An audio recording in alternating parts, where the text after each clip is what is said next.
Hey everyone, Saber Baron here. I wanted to showcase a new hilt that I just finished up. This is Ronin MKII. Some of you may recall this kind of Ramkota inspired lightsaber that I did for a friend of mine. It was Ultra Saber's Battle Saber or standard issue lightsaber that I just machined down the rear grip on and added a leather wrap, and then machined in some of the thicker sections of the Ultra Saber hilt to create this purple-bladed Kota-inspired saber. This is the next iteration of that, the natural evolution. The owner of that saber, who was a friend of mine, after handling my saber, my personal lightsaber, which is combat class sized, and combat classed Havoc that I had, really wanted to upgrade to a smaller dimension hilt because they're just much more comfortable and easier to handle and more fun to duel with. So I took that original saber, sold it off, and with the funds from that, put together this guy. So this is the Ronin MKII.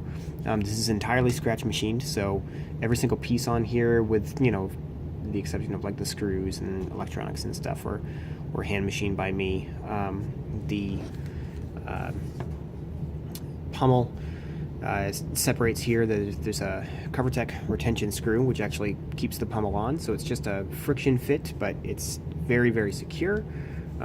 This is also my first powder coated hilt. I just got a powder coating system from Eastwood, hot coat powder coating system, and I'm a big fan of it.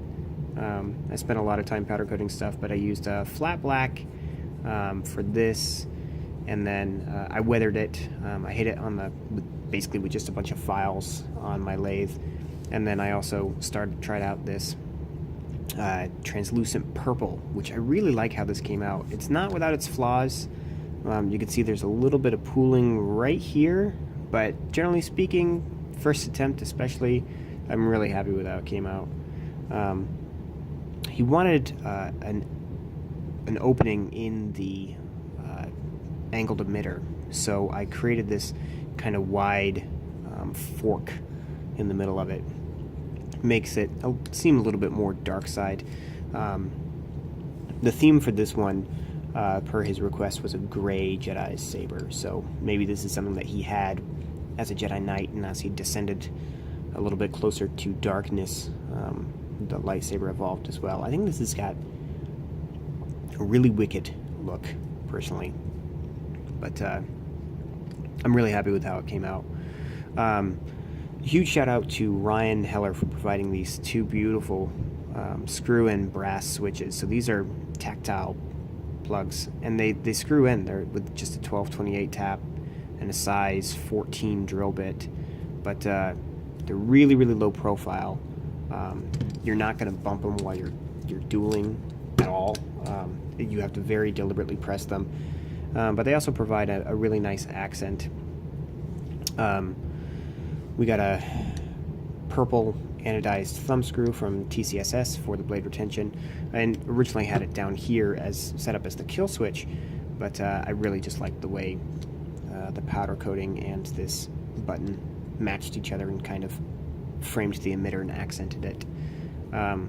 You've got a tiny little 832 screw, which actually pushes into the chassis just to keep it from rattling around and moving on you. And then lastly, you've got the kill switch right here. This brass screw might be shortened down eventually. I kind of like having it protrude out a little bit, so it gives you something to grab onto when you're trying to remove it or take down the saber. So, Gray Knight. So the font package on here, I put together for him.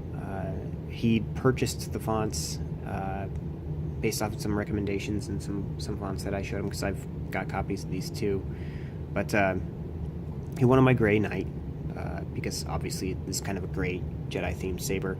Then there's a few Mad Cow and some modifications to, I think, Night Storm's Force Unleashed to Camino Nightstorm or Lord Blaco, I forget. But for kind of a rain sizzle, he's got Hoth on here for some ambiance. He picked out Calibrate, Rogue, and then Swarm, I think, for the rest of the fonts. But we'll go into Grey Knight real quick, and then I'll show you how to take down the saber. So main activation is up here, and the auxiliary is down here. Got a nice yellow blade for now. Oops.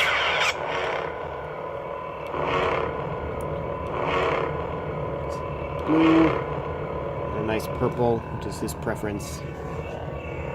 He's got the 20mm high bass speaker from TCSS.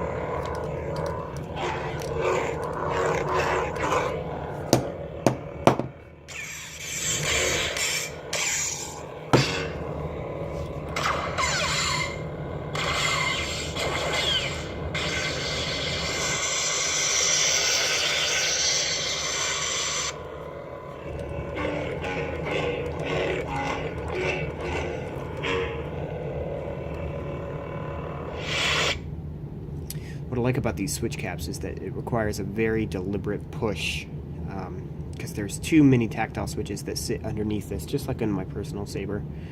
And these little centered brass pins push down on those switches, but it's really easy to get access to the battery and the chassis, though. Just like mine, the entire assembly slides out. So I'll go ahead and show you that now. So to get started, I like to back out the switch caps just a little bit. You can back them out with your finger. You can get a little purpose on them, or purchase, I should say. Words. So you unscrew them ever so slightly. Now you don't want to flip the saber upside down from here. You want to make sure that these switches are pointing down when you take down the saber, because these caps, there's nothing holding them in aside from just the switches behind them. So if you turn the saber upside down, they could drop into the hilt, and then they could make it impossible to remove the chassis without breaking anything.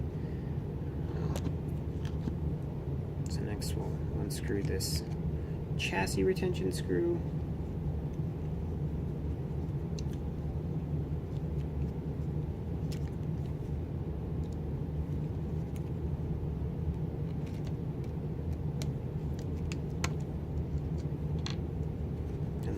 The kill key.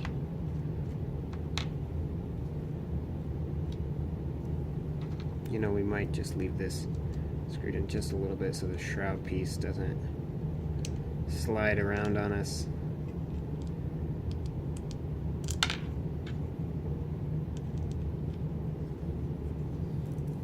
And then of course you remove the cover tech, because this holds on the pommel. Pops off. And then from here, again, making sure your switches are pointing down, you can, in theory,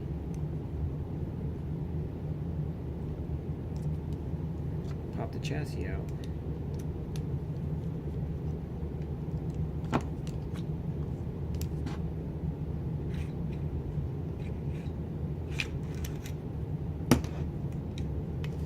Down. And then here is 3D printed chassis, which I designed for my personal saber out of Delrin, and then I commissioned my buddy Machinimax to make me a 3D printed one, which he sells through Shapeways, which I highly recommend you pick up. These are great chassis. It's all very well contained. The speaker holder requires a little bit of Dremel work to make sure that it accommodates these bass speakers. Nice tight wiring running down the back. You've got your kill switch right here. You do have room for a rice port or the Bluetooth board right here if you want to. There's your prism and your battery. The shrink wrap came off of this guy. It was just a truss fire. And then this is a TCSS Copper Nova Tri-Cree Red Green Royal Blue LED. Get access to the SD card. The pommel just, or the speaker just pops off. Push that in with your finger, and you should be able to slide it out no problem. So this guy doesn't always want to sit in here nice and secure, so I'll probably come up with a different solution for this speaker on the next one. I'll get a chassis modified. So, but that's it.